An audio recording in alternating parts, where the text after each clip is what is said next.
Valencia, verano de 1843.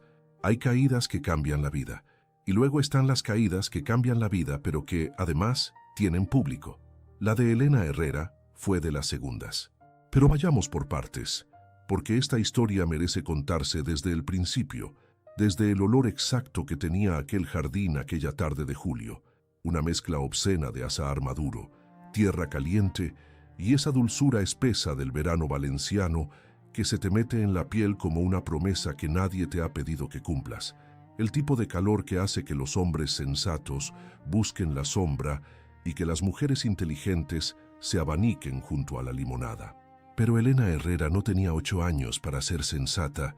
Elena Herrera tenía 8 años para ser un absoluto terremoto con trenzas. El jardín de los Herrera era uno de esos lugares que parecen inventados para las tardes largas y los secretos pequeños, un laberinto desordenado de naranjos y bugambillas que trepaban por los muros de piedra dorada como si también ellas tuvieran prisa por llegar a algún sitio. En el centro, presidiendo todo aquello con la dignidad cansada de quien lleva demasiados años en el mismo sitio, un almendro viejo extendía sus ramas como brazos abiertos. Era el tipo de árbol que invita a trepar, el tipo de árbol que dice, ven, sube, atrévete. Y Elena Herrera jamás en su vida había rechazado una invitación al desastre. «No es justo», gritó con esa indignación monumental que solo es posible a los 8 años, cuando cada injusticia es la primera y por tanto la más grave del universo. «Yo también quiero llegar hasta arriba». Su hermano Carlos, 11 años y una soberbia perfectamente cultivada para la ocasión, la observaba desde las ramas superiores con la sonrisa perezosa de un gato que ha encontrado el mejor sitio al sol y no piensa compartirlo. «Eres muy pequeña, Elenita». Además, añadió con esa crueldad quirúrgica que solo los hermanos mayores dominan, «las niñas no trepan árboles». Eso es la mentira más gorda que has dicho en tu vida, y mira que has dicho muchas. Y entonces estaba él, Alejandro Montero, 12 años, hijo del médico más respetado de la provincia, sentado en una rama intermedia del almendro con la espalda recta y las piernas cruzadas, como si estuviera en un salón y no a 2 metros del suelo. Ya a esa edad tenía esa forma de mirar las cosas, esa calma insoportable, esa serenidad de quien observa el mundo como si fuera un problema de matemáticas que él ya ha resuelto, que hacía que Elena quisiera lanzarle una naranja a la cabeza cada vez que lo veía. Era guapo, además, incluso a los 12 años. Guapo de esa manera irritante de los niños que se convertirán en hombres imposibles. Ojos oscuros como café sin azúcar, pestañas largas que no merecía y una mandíbula que ya empezaba a insinuar al hombre que sería. Elena, por supuesto, no pensaba en esas cosas a los 8 años.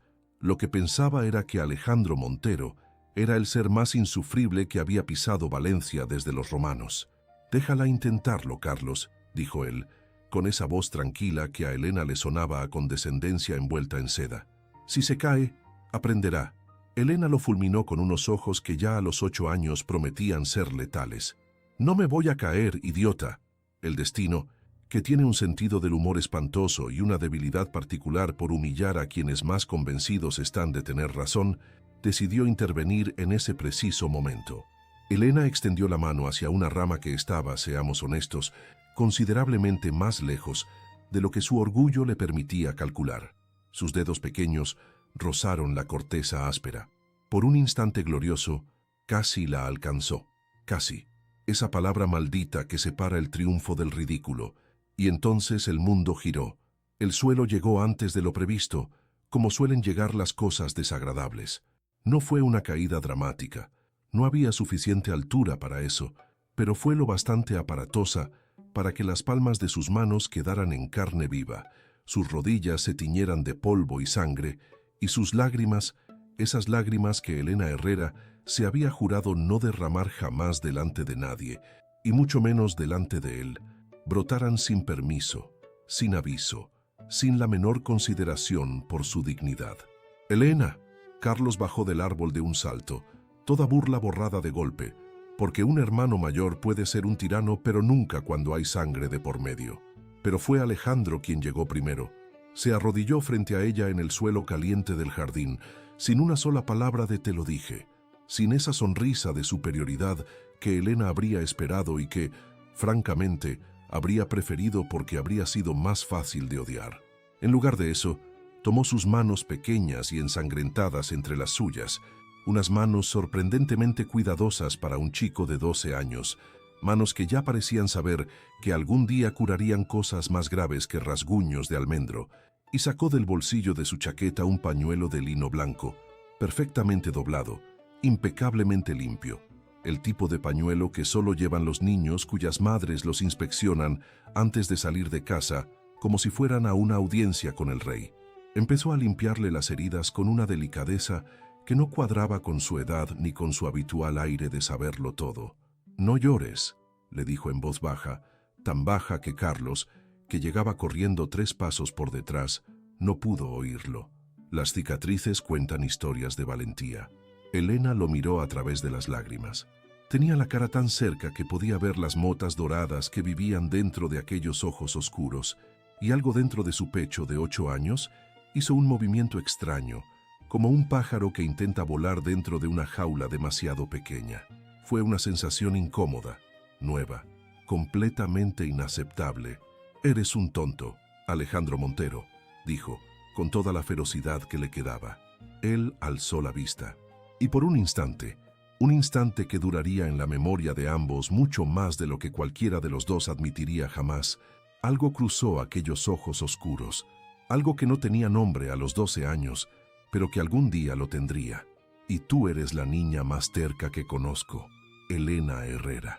Ella apartó las manos en cuanto pudo. Se limpió la cara con el dorso del brazo, dejando un rastro de polvo y lágrimas que le cruzaba la mejilla como pintura de guerra.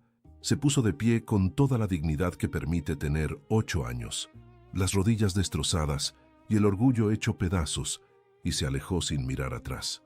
No supo, porque nadie se lo dijo, porque hay cosas que los niños de 12 años guardan con el instinto feroz de quien protege un tesoro que todavía no sabe nombrar, que Alejandro se quedó arrodillado un momento más en el polvo caliente del jardín, que miró el pañuelo manchado con la sangre de ella durante 3 segundos largos, y que lo dobló con cuidado y se lo guardó en el bolsillo interior de la chaqueta. No lo devolvió a la lavandería. No lo devolvió nunca. Per Cintiam Sartins y Mascafis habían pasado 26 años. Valencia, otoño de 1869. La mañana en que la vida de Elena Herrera cambió para siempre comenzó, con una crueldad que solo la vida sabe ejercer, de la manera más silenciosa posible. No hubo tormenta, no hubo presagio, solo una criada que llamó a su puerta con los ojos enrojecidos y una carta del médico que había atendido a Carlos en los últimos días. Elena la leyó 3 veces. Después dobló el papel con precisión absoluta, lo depositó sobre la mesa de su tocador, junto a su frasco de agua de rosas, y se quedó mirando su propio reflejo en el espejo durante lo que pareció una eternidad. Carlos, su hermano mayor, el único hombre del mundo que la había querido sin condiciones, sin intentar corregirla, sin sugerirle que sería más feliz si hablara menos y bordara más. Carlos, que llevaba semanas con una fiebre que no cedía y una tos que la había llenado de un miedo oscuro que ella se había empeñado en ignorar.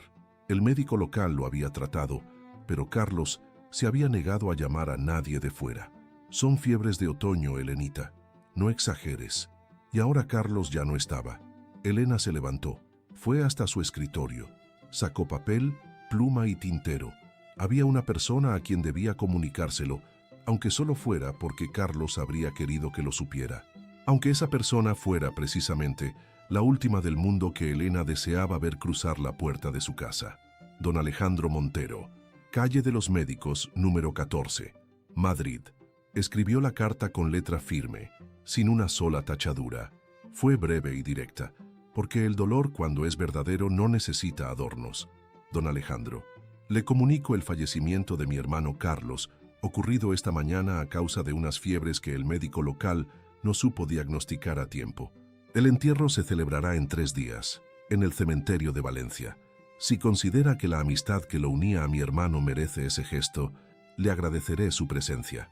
Elena Herrera, PD. Hay aspectos de la enfermedad de Carlos que no me convencen. Usted es médico. Espero que, al menos en esto, sea útil. Selló el sobre, Llamó al criado más rápido de la casa y le ordenó que lo entregara en mano a la primera diligencia con destino a Madrid.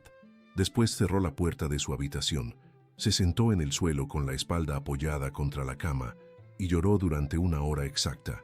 Al cabo de esa hora se levantó, se lavó la cara con agua fría y empezó a organizarlo todo, porque alguien tenía que hacerlo, y Carlos ya no estaba.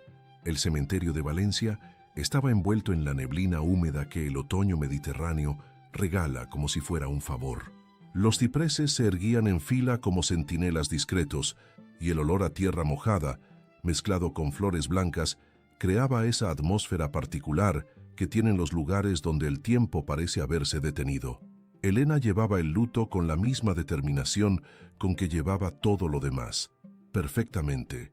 El vestido negro era severo y sin adornos, el cabello castaño recogido bajo un sombrero discreto, los guantes puestos pese al calor que empezaba a filtrarse a través de la neblina. Al lado de su madre, que sollozaba con esa elegancia compungida de las señoras que han aprendido que el dolor también tiene sus normas, Elena era una estatua, serena, inmóvil, rota por dentro, pero eso no era asunto de nadie más. Escuchó el crujido de la grava antes de ver al recién llegado, un sonido diferente al de los demás asistentes, más decidido, más seguro, el paso de alguien acostumbrado a llegar a tiempo, aunque el resto del mundo preferiría que no llegara. Y entonces lo vio. Alejandro Montero había cambiado de una manera que resultaba francamente indignante. El niño serio y condescendiente de 12 años se había convertido en un hombre de 38 que ocupaba el espacio con esa autoridad tranquila que tienen las personas que no necesitan demostrar nada. Alto, de hombros anchos bajo el frac negro de viaje, con las primeras líneas del tiempo esculpidas alrededor de unos ojos que Elena recordaba demasiado bien.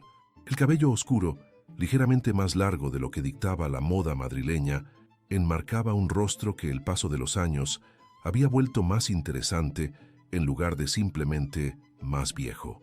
Elena lo odió de manera inmediata y completamente justificada. Alejandro la vio en el mismo instante.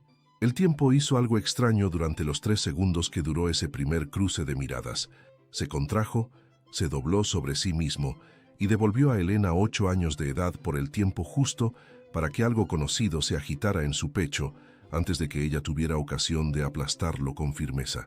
Se acercó. Por supuesto que se acercó. Alejandro Montero nunca había entendido que no era una respuesta completa. Elena, su voz era más grave de lo que ella recordaba, más calmada, si eso era posible. Don Alejandro. Ella inclinó la cabeza con una frialdad perfectamente calculada. Ha tenido usted la gentileza de aparecer. Tu carta no dejaba muchas opciones. Mi carta no era una invitación, era una notificación.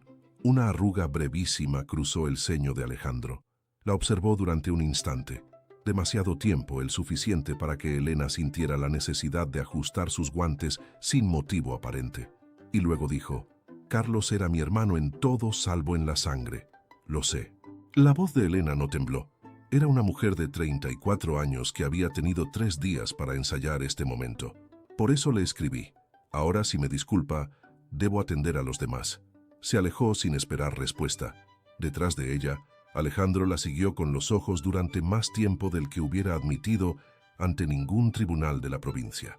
La misa fue larga, como todas las misas de duelo que se respetan.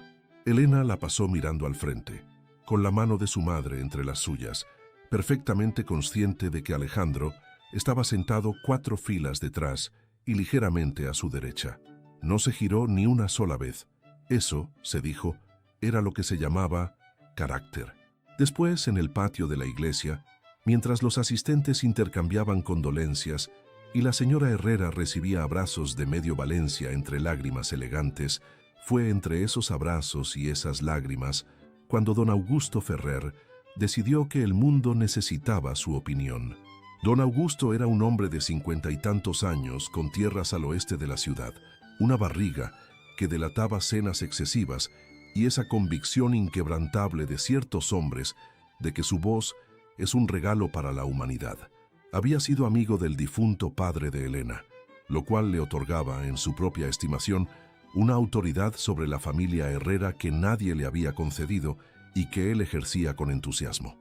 Se acercó a Elena con paso firme y le tomó la mano con esa familiaridad pegajosa de los hombres que confunden paternalismo con afecto. «Pobre Elena», dijo, lo suficientemente alto para que 3 o 4 cabezas se giraran. «Sola ahora, sin tu hermano para guiar la casa. Una mujer no debería cargar con semejante peso. Lo más sensato sería que tu madre nombrara un tutor para los asuntos del patrimonio. Alguien con experiencia, alguien que sepa cómo funcionan estas cosas». Elena retiró la mano con la lentitud precisa de quien está decidiendo entre la cortesía y el instinto. «Se lo agradezco, don Augusto, pero llevo los libros de esta familia desde hace 8 años. Creo que sé cómo funcionan estas cosas. Hija, no es lo mismo llevar unas cuentas domésticas que gestionar un patrimonio entero. Carlos tenía contratos, arrendamientos, acuerdos comerciales. Eso requiere una cabeza que... ¿Qué, don Augusto?» Elena lo miró de frente, con esa serenidad que los hombres como Ferrer confunden con docilidad hasta que es demasiado tarde. «¿Una cabeza que no lleve sombrero con velo? Termine la frase, se lo ruego. Estoy curiosa». Ferrer abrió la boca, la cerró, volvió a abrirla, porque los hombres de su tipo rara vez reconocen el momento exacto en que deberían callarse. «Elena, no me malinterpretes, solo digo que una mujer no puede». La voz llegó desde detrás, tranquila como agua profunda y considerablemente más peligrosa. «¿Es eso lo que está diciendo, verdad, don Augusto?» Alejandro Montero se había acercado con ese paso suyo que no hacía ruido suficiente para anunciarse, pero que ocupaba el espacio de manera inmediata. Se colocó junto a Elena, no delante, junto a ella, con la naturalidad de quien no necesita pedir permiso para estar donde debe estar. «Porque si es eso», continuó con una cortesía que cortaba más que cualquier grito, «quizá le interese saber que la señorita Herrera lleva los libros de cuentas de esta casa desde que tenía 26 años, que no ha habido un solo error en 8 años de gestión, y que el propio Carlos me escribió en más de una ocasión diciendo que su hermana tenía mejor cabeza para los negocios que la mitad de los comerciantes de Valencia». Una pausa. «La mitad. Estoy siendo generoso». Don Augusto enrojeció del modo particular de los hombres que acaban de ser corregidos en público y no saben si están más ofendidos por la corrección o por el hecho de que sea verdad. «Yo solo quería dar su pésame». Alejandro le extendió la mano con una sonrisa que no llegaba a los ojos. «Y se lo agradecemos. Que tenga usted buena tarde, don Augusto». Ferrer estrechó la mano por puro reflejo, murmuró algo que podría haber sido una despedida y se alejó con la rigidez de un hombre que necesita urgentemente una copa de Jerez. Elena esperó a que estuviera fuera del alcance del oído. «No necesitaba que hiciera eso», dijo sin mirarlo. «Lo sé. Llevo 8 años lidiando con hombres como don Augusto sin asistencia. También lo sé. Entonces, ¿por qué?» Alejandro la miró un momento. Algo brevísimo cruzó su expresión, algo que desapareció antes de que Elena pudiera catalogarlo. «Porque Carlos no está aquí para hacerlo», dijo simplemente, «y porque hay cosas que no deberían decirse en el entierro de un buen hombre sin que alguien las corrija». Elena no respondió de inmediato. Tenía una respuesta preparada, afilada y lista, pero algo en la manera en que Alejandro había dicho «Carlos no está aquí» le quitó el filo. «Gracias», dijo al fin, en voz muy baja. «Aunque no lo necesitara». «Aunque no lo necesitaras», concedió él. Alejandro encontró el momento de acercarse a Elena de nuevo. «Tu carta mencionaba aspectos que no te convencían», dijo sin preámbulo, con la voz baja de los hombres acostumbrados a dar malas noticias en privado. «Necesito que me lo expliques con detalle». Elena lo miró de reojo. «¿Ahora? Si no es un buen momento, dime cuándo». El momento para esta conversación era hace 3 semanas, cuando Carlos empezó a empeorar y usted estaba en Madrid siendo importante. Alejandro acusó el golpe con la quietud de quien está acostumbrado a que le digan verdades incómodas. «Tienes razón», respondió simplemente. Eso sí la descolocó. Elena había preparado 3 o 4 respuestas posibles a sus excusas y ninguna de ellas le servía ahora. «¿Perdón? Que tienes razón. Debería haber venido antes. Carlos me escribió hace un mes diciéndome que no estaba bien, y yo respondí con una carta de recomendaciones médicas sin moverme de Madrid». Una pausa muy breve. «Eso es algo que tengo que cargar». Elena lo estudió durante un momento. Tenía el perfil de quien no dice estas cosas con facilidad, y precisamente por eso le resultaban más difíciles de ignorar. El médico local dijo que fueron fiebres, dijo al fin, bajando también la voz. Fiebres que evolucionaron en menos de 2 semanas, de manera que a mí no me parece normal. Carlos era fuerte, sano, no fumaba, no bebía en exceso, dormía y comía como Dios manda. ¿Hubo otros síntomas? Confusión al final, y manchas. Hizo una pausa. El médico las atribuyó al calor de la fiebre, pero yo no soy idiota, don Alejandro, por mucho que usted se empeñara en tratarme como tal de pequeña. Alejandro la miró entonces de una manera diferente, no condescendiente ni condoliente, sino con la atención específica de un hombre que acaba de escuchar algo que su mente profesional ha clasificado como importante. ¿Tienes los informes del médico? Los tengo todos. Los guardé desde el primer día porque presentía que los iba a necesitar. ¿Cuándo puedo verlos? Elena dudó.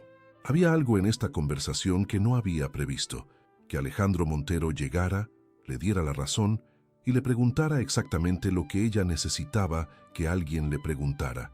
No era lo que tenía planeado. Lo que tenía planeado era odiarlo en silencio con gran eficiencia.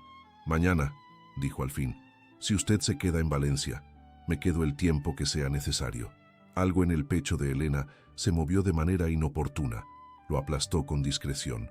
Entonces mañana a las 10 en casa de mi familia. Y le advierto, añadió, y algo de la niña de 8 años apareció por un instante en su voz, que no soy de las que aceptan respuestas vagas. Lo recuerdo, dijo Alejandro, y en la comisura de su boca apareció algo que en otro hombre Elena habría llamado sonrisa. Se alejó antes de que ella pudiera responder. Elena se quedó mirando los cipreses durante 3 segundos exactos. Después sacudió la cabeza, se recompuso y fue a atender a su madre. Esto era un asunto médico. Nada más. Absolutamente nada más. La mañana empezó mal y fue empeorando con la determinación de las cosas que no tienen remedio.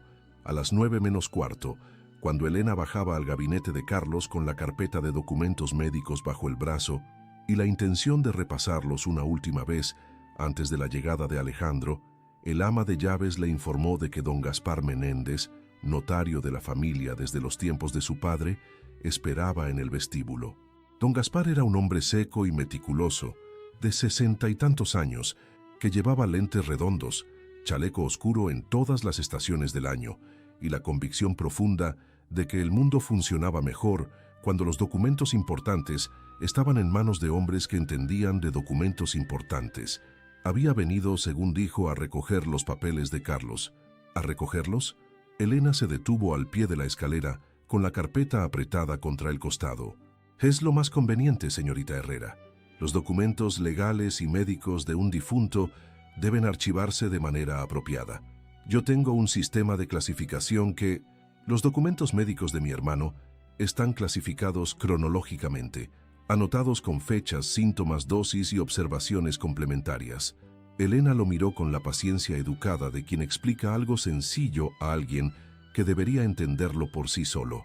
Le aseguro que el sistema es adecuado.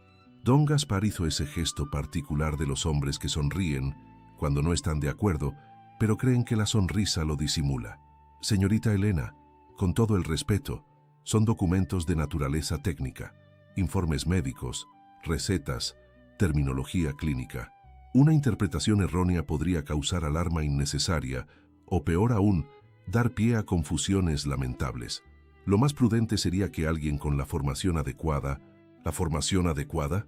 Elena bajó el último escalón y se plantó frente al notario con esa calma suya que era menos calma que decisión. Don Gaspar, ¿ha leído usted los informes del doctor Losada? Bueno, no en detalle, pero yo sí. Los he leído 7 veces. Y le voy a decir 3 cosas que encontré y que quizá su formación adecuada pueda explicarme. Levantó un dedo. Primera, el día 15 de octubre, el informe registra una dosis de sulfato de quinina que no coincide con la receta dispensada en la farmacia ese mismo día. Segundo dedo. Segunda, los síntomas que Carlos presentó el día 18 no aparecen en el informe del 19, como si alguien los hubiera omitido deliberadamente. Tercer dedo. Tercera, la letra del último informe no es la misma que la de los anteriores. Las eses cambian, las tildes cambian, la presión de la pluma cambia. Bajó la mano. Ahora, don Gaspar, ¿quiere usted llevarse estos documentos para archivarlos en su sistema o prefiere que se los explique más despacio? El silencio que siguió tuvo la calidad específica de los silencios que se producen cuando alguien acaba de descubrir que ha subestimado gravemente a la persona que tenía enfrente. Don Gaspar se quitó los lentes, los limpió, se los volvió a poner. «Veo que está usted bien informada», dijo con la voz ligeramente más fina que al principio. «Estoy preparada, don Gaspar, que no es lo mismo». El notario se marchó 4 minutos después con un apretón de manos breve y la mirada de un hombre que necesita sentarse en algún sitio tranquilo a reconsiderar varias cosas. Elena cerró la puerta tras él, exhaló una vez y se giró hacia el pasillo. Y entonces oyó el llanto. Venía de la cocina, un sonido pequeño y ahogado, el tipo de llanto que hacen las personas que no creen tener derecho a llorar. Elena fue hasta allí con paso rápido y encontró a Lucía, la criada más joven de la casa, 17 años, recién llegada de un pueblo de Alicante, manos ásperas y ojos grandes, sentada en el taburete junto a la puerta trasera, con la mejilla enrojecida y un jarrón roto a sus pies. «¿Qué ha pasado?», preguntó Elena. Lucía se levantó de un salto, se limpió los ojos con el dorso de la mano e intentó recoger los pedazos del jarrón con esa prisa torpe del que sabe que está en problemas. «Nada, señorita. Se me cayó el jarrón y don Gaspar, al pasar por el pasillo, le salpiqué el agua en el zapato y él…» No terminó la frase. No necesitaba hacerlo. La mejilla enrojecida lo decía todo. Elena sintió que algo frío y muy preciso se instalaba en el centro de su pecho. El tipo de frío que no es miedo ni tristeza, sino algo considerablemente más peligroso. Certeza. ¿Te ha puesto la mano encima? Lucía bajó la mirada. «Fue un golpe pequeño, señorita. Los señores a veces…» «No», dijo Elena con una claridad que hizo que Lucía alzara los ojos de golpe. «Los señores no. Nunca. En esta casa no. ¿Me has entendido?» Lucía asintió despacio, con la expresión de quien está escuchando algo que nunca le habían dicho. Elena se arrodilló junto a ella, recogió los pedazos del jarrón con cuidado y los dejó sobre la mesa. Ese jarrón era horrible. Mi hermano lo odiaba. Le puso una mano en el hombro. «Deja los pedazos, ve a lavarte la cara y tómate un vaso de agua. Y si don Gaspar vuelve a poner un pie en esta casa, cosa que dudo, no te acerques a él, ¿de acuerdo?» «Sí, señorita». «Bien». «Y Lucía, la próxima vez que alguien te toque, me lo dices a mí. Inmediatamente. No importa quién sea». Lucía asintió con esos ojos grandes, llenos de algo que podría haber sido gratitud o alivio, o simplemente la sorpresa de que alguien le dijera que importaba. Elena se levantó, se alisó el vestido y salió de la cocina justo a tiempo para ver, a través de la ventana del pasillo, el carruaje de Alejandro Montero detenerse frente a la puerta principal.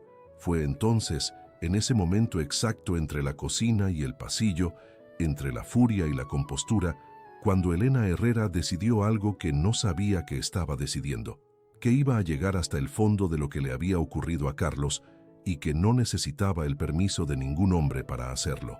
Pero si uno en particular quería ayudarla, no iba a impedírselo. Se alisó el vestido una vez más, comprobó que no tuviera polvo de jarrón roto en las mangas y fue a abrir la puerta. Elena había dado orden de que sirvieran el té a las 10 en punto en el gabinete de Carlos, no en el salón, donde su madre recibiría a los vecinos que vendrían a dar el pésame con sus pasteles y sus frases hechas. No en la biblioteca familiar, demasiado grande y demasiado fría para una conversación que requería precisión, sino en el gabinete de su hermano, una habitación de tamaño razonable que olía todavía a sus libros, a su tabaco de pipa y a esa mezcla particular de tinta y madera vieja que Elena asociaba con Carlos desde que tenía memoria. Había sido su decisión y estaba segura de que era la correcta. El problema era que a las 10:03, sentada frente a la carpeta de documentos médicos, con la taza de té sin tocar, Elena admitió para sí misma, exclusivamente para sí misma, sin testigos, que quizás no había pensado bien lo de la habitación, porque el gabinete de Carlos era pequeño. Y cuando Alejandro Montero entró a las 10:04, con puntualidad que rozaba lo ofensivo y una chaqueta de paño oscuro que le sentaba con la injusticia característica de los hombres que no tienen que esforzarse. El espacio pareció reducirse a la mitad de manera completamente arbitraria. «Buenos días». Dejó el sombrero y los guantes sobre la silla junto a la puerta, como si la casa fuera suya, con esa naturalidad que Elena recordaba y que la había irritado desde los 12 años de él y los 8 de ella. «Don Alejandro». Ella señaló la silla al otro lado de la mesa. «Siéntese». Él obedeció, miró la carpeta sobre el escritorio y luego la miró a ella. «¿Has dormido? Eso no es pertinente».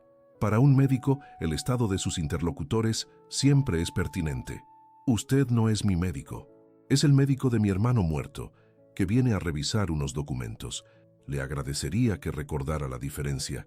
Alejandro abrió la boca, la cerró, asintió levemente, como si le concediera el punto, y extendió la mano hacia la carpeta. Los informes, entonces. Elena los había ordenado cronológicamente, con notas al margen escritas con su letra pequeña y precisa. Fechas, síntomas, dosis, respuestas del paciente, observaciones propias que el médico local no había considerado dignas de anotar. Alejandro empezó a leer, y entonces ocurrió algo que Elena no había previsto, que el silencio de un hombre que lee con atención verdadera puede ser más desconcertante que cualquier conversación. No leía por encima, no pasaba las páginas con la prisa condescendiente de quien ya sabe lo que va a encontrar. Las leía de verdad, con el ceño ligeramente fruncido y ese modo de quedarse inmóvil que tenía cuando concentraba la atención, como si el mundo exterior dejara de existir. Elena bebió su té, miró por la ventana, examinó sus propias manos que descansaban sobre el regazo con esa compostura aprendida que las señoras de buena familia cultivan desde la infancia como escudo contra todo lo que no pueden controlar. «Estas observaciones son tuyas», dijo Alejandro al fin sin alzar la vista, señalando los márgenes anotados. «Sí». «¿Estudiaste medicina?»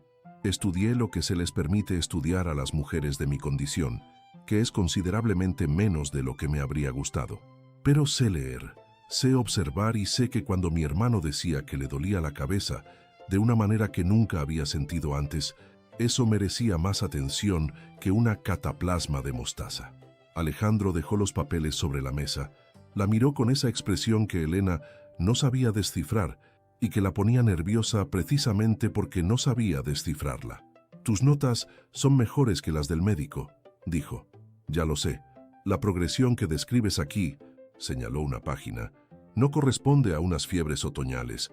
La confusión, las manchas petequiales, la rigidez que menciona la enfermera en el último día». «¿Petequiales?». Elena se inclinó ligeramente hacia adelante. «¿Eso es lo que eran?». «Es lo que sospecho. Necesitaría hablar con la enfermera y, si es posible, con el médico local». Hizo una pausa. «Elena, esto podría haber tenido tratamiento, si se hubiera diagnosticado a tiempo». El silencio que siguió fue de los que pesan. «Lo sé», dijo ella, y su voz no tembló, pero hubo algo en ella que Alejandro reconoció porque era lo mismo que él mismo sentía desde que había leído la carta 3 días atrás. Por eso necesitaba que viniera alguien que supiera lo que estaba mirando. Alejandro no respondió de inmediato. Devolvió la vista a los papeles, aunque Elena tuvo la impresión de que ya no los estaba leyendo. «Hablaré con el médico esta tarde», dijo al fin, «y con la enfermera mañana por la mañana». «Bien». Elena recogió los documentos y los volvió a ordenar con precisión innecesaria, porque necesitaba hacer algo con las manos. «Le agradezco su diligencia, Elena». Algo en el tono la detuvo. «Lamento no haber venido antes», dijo él con esa quietud que convertía sus disculpas en algo diferente a las disculpas habituales. «De verdad». Elena lo miró durante un momento. Era más difícil odiarlo cuando era honesto. Siempre había sido más difícil. «Carlos lo quería mucho», dijo al fin, que era todo lo que estaba dispuesta a concederle. «Y usted era un buen amigo para él, aunque estuviera en Madrid siendo importante». Alejandro arqueó una ceja. «¿Eso es un cumplido o un insulto?». «Es una observación». «Buenos días, don Alejandro». Él tomó su sombrero y sus guantes. En la puerta se detuvo un instante, y Elena, que no lo estaba mirando porque estaba muy ocupada ordenando documentos que ya estaban perfectamente ordenados, lo supo igualmente. La lista de preguntas para la enfermera, dijo él. ¿Las tienes ya preparadas? Ella alzó la vista. Las tenía preparadas anoche a las 11, y por primera vez desde que había puesto un pie en Valencia, Alejandro Montero sonrió de verdad. Elena lo acompañó hasta la puerta del gabinete y lo vio alejarse por el pasillo con ese paso suyo que no hacía ruido innecesario. Escuchó la voz del criado, la puerta principal y después el silencio. Se quedó un momento en el umbral del gabinete de Carlos, rodeada del olor a libros y tabaco de pipa, con los documentos ordenados sobre la mesa y la sensación extraña de que el día había durado más de lo que debería caber en una mañana. Bajó a la cocina porque necesitaba hacer algo con las manos y porque había aprendido hacía mucho tiempo que los pies, cuando la cabeza da demasiadas vueltas, deben llevar al cuerpo a algún sitio útil. Encontró a Mariana, la cocinera, que llevaba 30 años alimentando a los Herrera con esa autoridad silenciosa de las mujeres que saben que una casa se sostiene desde los fogones. Estaba junto a la mesa de la cocina, con un plato cubierto por un paño y una expresión que oscilaba entre la ternura y la complicidad. «Señorita Elena», dijo, destapando el plato, «sopa caliente, pan recién cortado, un trozo de queso y 2 galletas de almendra que no estaban en el menú de ninguna cena de luto. Tiene que cenar». Elena miró el plato, luego miró a Mariana. «Son las 11 de la mañana, Mariana». «Ya lo sé, pero usted no ha desayunado. Ayer cenó medio plato de sopa y antes de ayer no cenó nada». Cruzó los brazos con la firmeza de quien no va a negociar. «El doctor Montero me lo dijo antes de irse». Elena se detuvo. «Alejandro te ha dicho que me obligues a comer». «Lo que me dijo, con todo el respeto del mundo». Mariana puso las manos en las caderas con una media sonrisa que le recordó brevemente a su propia madre. Fue que si dejaba que la señorita se fuera a dormir otra noche sin cenar, él volvería personalmente a cocinar, y que eso, según sus propias palabras, no le convenía a nadie en esta casa. Elena abrió la boca, la cerró. Algo dentro de su pecho, en ese lugar que llevaba días siendo solo un nudo de dolor y cansancio, se aflojó un poco. Solo un poco, lo suficiente para notar que estaba ahí. «Es insufrible», dijo sentándose a la mesa. «Es atento», corrigió Mariana, sirviendo la sopa. «Es insufrible y atento, las dos cosas. Las mejores personas suelen serlo, señorita». Elena comió, todo, hasta las galletas de almendra. No porque Alejandro Montero se lo hubiera pedido, por supuesto, sino porque tenía hambre, y las galletas de Mariana eran objetivamente las mejores de Valencia. Al menos eso fue lo que se dijo mientras subía las escaleras hacia su habitación y notaba que, por primera vez en 10 días, el nudo del pecho pesaba un poco menos. El periodo de luto en casa de los Herrera seguía sus reglas con la meticulosidad de siempre, lo cual significaba que las visitas llegaban entre las 3 y las 6 de la tarde, que el salón olía permanentemente a flores blancas y a bizcocho de almendra, y que Elena sonreía, agradecía, sostenía la mano de su madre y respondía las mismas 5 preguntas con variaciones mínimas durante 90 minutos diarios. Era agotador de una manera que no se podía explicar sin resultar ingrata. La única variación en aquella rutina llegó el 4.º día, cuando entre los visitantes apareció don Rodrigo Salcedo, un viudo de 42 años con propiedades al norte de la ciudad, bigote bien cuidado y la convicción profunda de que una mujer de 34 años en situación de duelo familiar era fundamentalmente una mujer en situación de necesitar orientación. «Señorita Elena», dijo tomándole la mano con un segundo de más, «qué penoso trance el que atraviesa su familia. Si hay algo en lo que yo pudiera ser de ayuda, lo que sea, tiene usted en mí al más dispuesto de sus servidores». «Es usted muy amable, don Rodrigo», respondió Elena con la sonrisa exacta que requería la situación, cálida pero no alentadora, agradecida pero no receptiva. Era una sonrisa que había tardado años en perfeccionar y que empleaba con frecuencia creciente. «La casa de la viuda Herrera no debería quedarse sin un hombre que la guíe en estos momentos», continuó él, ignorando o no percibiendo la señal. «Las decisiones de propiedad, la gestión de los bienes de Carlos. Mi madre tiene un administrador excelente», dijo Elena. «Y yo llevo los libros de cuentas de esta casa desde hace 8 años, don Rodrigo. Se lo agradezco». Rodrigo Salcedo abrió la boca para continuar, porque los hombres de su tipo rara vez interpretan una respuesta directa como lo que es, cuando desde la puerta del salón llegó una voz que Elena no esperaba escuchar en esa habitación a esa hora. «Don Rodrigo». Alejandro Montero entró con la naturalidad de quien ha sido recibido por el ama de llaves y conoce la casa de toda la vida, que era exactamente el caso. «No sabía que usted y la familia Herrera eran tan allegados». La cortesía en su voz era impecable. La mirada que acompañaba a esas palabras era otra cosa. Rodrigo Salcedo se irguió con la incomodidad específica del hombre que acaba de ser interrumpido por alguien más alto, más joven y considerablemente mejor parecido. «Doctor Montero, sí, bueno, vine a dar mis condolencias». Muy considerado de su parte. Alejandro se detuvo junto a Elena con una proximidad que estaba dentro de los límites del decoro, pero que comunicaba algo con absoluta claridad. «Elena, perdona la interrupción. La enfermera Pascuala puede recibirme mañana a las 9. Quería confirmártelo antes de enviar nota».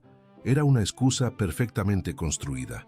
Elena lo supo inmediatamente, porque ella misma construía excusas perfectas con regularidad y reconocía el trabajo de un artesano. «Gracias», respondió con una calma que le costó exactamente lo que no pensaba reconocer. «Estaré disponible después de las 11 para que me informe». Rodrigo Salcedo encontró un motivo urgente para retirarse aproximadamente 4 minutos después. Cuando el salón quedó por un momento sin más visitas que la señora Herrera, que se había dormido discretamente en su sillón, Elena se volvió hacia Alejandro con una expresión que él no interpretó del modo en que esperaba. «No necesitaba que me rescatara». «No te estaba rescatando», respondió él. «Necesitaba confirmarte lo de la enfermera». A las 3 de la tarde, en el salón de visitas, en lugar de enviar nota como haría cualquier persona, una pausa. «Don Rodrigo lleva 4 años intentando que te cases con él», dijo Alejandro con una indiferencia que resultaba ligeramente excesiva para ser completamente genuina. «Lo sé, y llevo 4 años manejando la situación sin asistencia». Elena lo miró de frente. «Pero gracias», lo dijo en voz baja, añadiendo antes de que él pudiera responder, «aunque no lo necesitara». Alejandro la observó un momento con esa atención que ella no sabía dónde poner. «La enfermera Pascuala», dijo al fin volviendo al asunto que los ocupaba, «recuerda haber visto al médico local añadir algo a los apuntes después del fallecimiento. Cambiar alguna anotación». El calor del salón pareció descender varios grados. «¿Está segura? Lo suficiente como para que valga la pena seguir tirando del hilo». Elena procesó esto en silencio. Fuera, Valencia seguía con su vida de otoño con una indiferencia admirable. Dentro, algo que había empezado como una certeza incómoda empezaba a tomar una forma más concreta y bastante más oscura. «¿Qué hacemos ahora?», preguntó. «Ahora, no qué hace usted». Alejandro lo notó. «Ahora», dijo, «necesito revisar los registros de la farmacia local, las recetas dispensadas en las últimas semanas antes de la muerte de Carlos. Y para eso me vendría bien alguien que conozca al farmacéutico y tenga acceso a la confianza de esta comunidad». Elena ya estaba de pie. «El señor Tudela lleva 30 años surtiendo a mi familia». Se alisó el vestido negro con un gesto preciso. «Le debo un pésame. Podemos ir mañana por la mañana. ¿Tú y yo solos? Usted, yo y la doncella que mi madre insistirá en que me acompañe a todos lados durante los próximos 6 meses». Alzó una ceja. «¿Es eso un inconveniente para el señor médico?». «En absoluto», respondió Alejandro, y esta vez Elena también lo vio. La comisura de su boca, esa media sonrisa que no llegaba a serlo del todo y que, por razones que prefería no examinar con demasiado detenimiento, le resultaba infinitamente más difícil ignorar que cuando tenía 8 años y él 12. Se dijo que era el cansancio. Era el único diagnóstico razonable. La doncella que la señora Herrera había asignado a Elena se llamaba Rosario. Tenía 19 años, una curiosidad natural que ninguna educación había conseguido domar y la habilidad específica de estar siempre exactamente donde resultaba más inconveniente. Iba sentada frente a ellos en el carruaje familiar, con los ojos moviéndose entre Elena y Alejandro con la discreción de un gato mirando un pájaro. «Rosario», dijo Elena sin apartar la vista de la ventanilla, «¿no llevabas algo que bordar?». «Lo terminé anoche, señorita». «Qué diligente».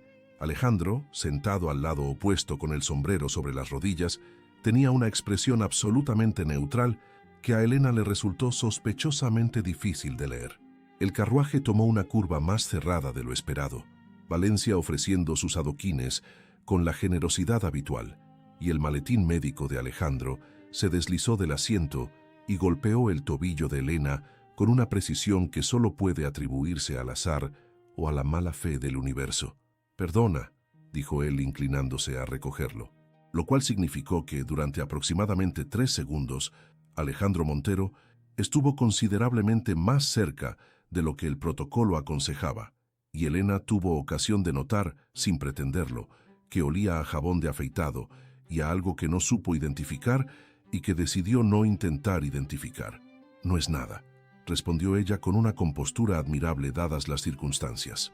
Rosario los observaba con el entusiasmo apenas disimulado de quien está siendo testigo involuntario de algo que tiene toda la pinta de volverse interesante. El señor Tudela era un hombre pequeño y meticuloso de 60 años que llevaba la farmacia desde que su padre se la había dejado y que guardaba los registros de dispensación con el celo de un archivero real. Recibió a Elena con el afecto genuino de quien ha conocido a una familia durante décadas, le estrechó ambas manos y dijo todo lo que se dice en estos casos con la sinceridad de quien lo siente de verdad. Luego miró a Alejandro. «Don Alejandro Montero», dijo, con ese tono particular de quien está situando a alguien en su memoria. «El hijo del doctor Montero de toda la vida. Lo recuerdo de niño. Venía con su padre a recoger los pedidos». «Así es». Alejandro respondió con esa cortesía que en él nunca sonaba mecánica. «Me alegro de que me recuerde, don Félix. Precisamente vengo en calidad profesional, si tiene usted un momento». El señor Tudela los llevó al despacho trasero, una habitación pequeña y ordenada que olía a hierbas secas y cera de vela. Rosario se quedó en la rebotica con el encargo específico de Elena de esperar sin moverse y sin hablar con nadie, encargo que ella recibió con la resignación de quien sabe que va a cumplirlo solo en parte. «Necesitamos revisar las recetas dispensadas a nombre de Carlos Herrera durante las últimas 4 semanas», dijo Alejandro, ya sentado frente al escritorio con esa autoridad tranquila que abría puertas sin necesidad de forzarlas. En particular, cualquier medicamento prescrito por el doctor Losada. El señor Tudela frunció el ceño, fue hasta su armario de registros, sacó el libro correspondiente y lo abrió sobre la mesa. Sus dedos recorrieron las columnas con práctica de años. «Aquí», señaló 3 entradas. «Sulfato de quinina, prescrito en dosis estándar. Láudano para el dolor, también dentro de lo habitual. Y esto», una pausa. «Cloruro de mercurio, 2 veces». Elena se irguió. «¿Para qué se prescribe eso?» «En dosis muy controladas para ciertas infecciones», respondió Alejandro sin apartar la vista del registro. «En dosis incorrectas». No terminó la frase. No necesitaba hacerlo. «¿Fue el doctor Losada quien firmó esa receta?», preguntó Elena con una voz que era perfectamente plana, porque la alternativa era que no lo fuera. «Firmada y sellada, sí». El señor Tudela parecía incómodo de un modo que iba más allá de la situación, aunque vaciló. «Don Félix», dijo Elena con suavidad, «Carlos era mi hermano. Si sabe algo, se lo ruego». El farmacéutico suspiró. «La segunda receta me pareció extraña. La dosis era el doble de la primera, y me tomé la libertad de consultar con el doctor Losada antes de dispensarla. Me dijo que había sido un error de escritura, que la dosis correcta era la mitad». Una pausa. «Y aún así, cuando vine a corregirlo en mi registro, alguien ya lo había corregido, con una tinta ligeramente diferente a la del original». El silencio que siguió en aquel despacho pequeño y ordenado fue del tipo que se instala cuando una sospecha deja de ser una sospecha y empieza a convertirse en otra cosa. Alejandro sacó su cuaderno y comenzó a anotar con esa calma que Elena empezaba a reconocer como su modo de funcionar cuando algo lo afectaba más de lo que mostraba. «Necesitaré una copia de estas entradas», dijo al fin, «y le agradecería su discreción, don Félix. Por el momento. Tiene usted mi palabra». El farmacéutico los miró a ambos con algo que podría haber sido alivio. «Me alegra que alguien esté haciendo las preguntas correctas. Llevaba días sin dormir bien». En el carruaje de vuelta, Rosario había encontrado un hilo suelto en su falda que requería toda su atención, lo cual le proporcionó una razón perfectamente plausible para mantener los ojos bajos mientras el silencio entre sus dos acompañantes adquiría una textura que incluso ella, con 19 años y escasa experiencia del mundo, supo reconocer como algo que no tenía nada que ver con la farmacia. «No fue un accidente», dijo Elena al fin con voz baja y completamente firme.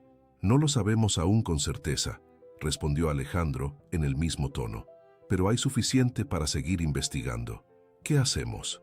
Yo necesito revisar los informes del médico forense, si es que hay alguno, y hablar con el doctor Losada de una manera que no lo ponga en alerta antes de que tengamos más datos. El doctor Losada lleva 30 años en Valencia y tiene amigos en el ayuntamiento», dijo Elena. «Si sospecha que alguien lo está investigando, esos amigos se enterarán antes que nosotros». Alejandro la miró. «¿Tienes alguna idea?» «Tengo varias». Elena entrelazó los dedos sobre el regazo. «Pero necesito que usted confíe en mi criterio, aunque le cueste». Una pausa breve. «De acuerdo». Elena parpadeó. Era la segunda vez en menos de una semana que Alejandro Montero le daba la razón sin discutirla, y empezaba a resultarle más desconcertante que cualquier cantidad de condescendencia. «¿Así de fácil?», dijo antes de poder evitarlo. «¿Preferirías que lo discutiera?» «No, es solo que no lo esperabas de mí». Elena lo miró directamente, por primera vez en todo el trayecto. «Que de pequeño me decía que las niñas no sabían trepar árboles. Tenía 12 años y era un idiota», respondió él con una sencillez tan absoluta que Elena no supo si reír o qué. «Además, tú subiste al árbol y me caí y te volviste a levantar». Una pausa muy breve. «Siempre te vuelves a levantar, Elena. Es lo que más me ha impresionado de ti desde entonces». El carruaje llegó a la puerta de los Herrera en ese momento exacto, con la puntualidad inconveniente de las cosas que interrumpen lo que no debería empezar. Rosario levantó los ojos del hilo con una expresión de profunda decepción. La cena en casa de los Herrera durante el período de luto era un asunto austero.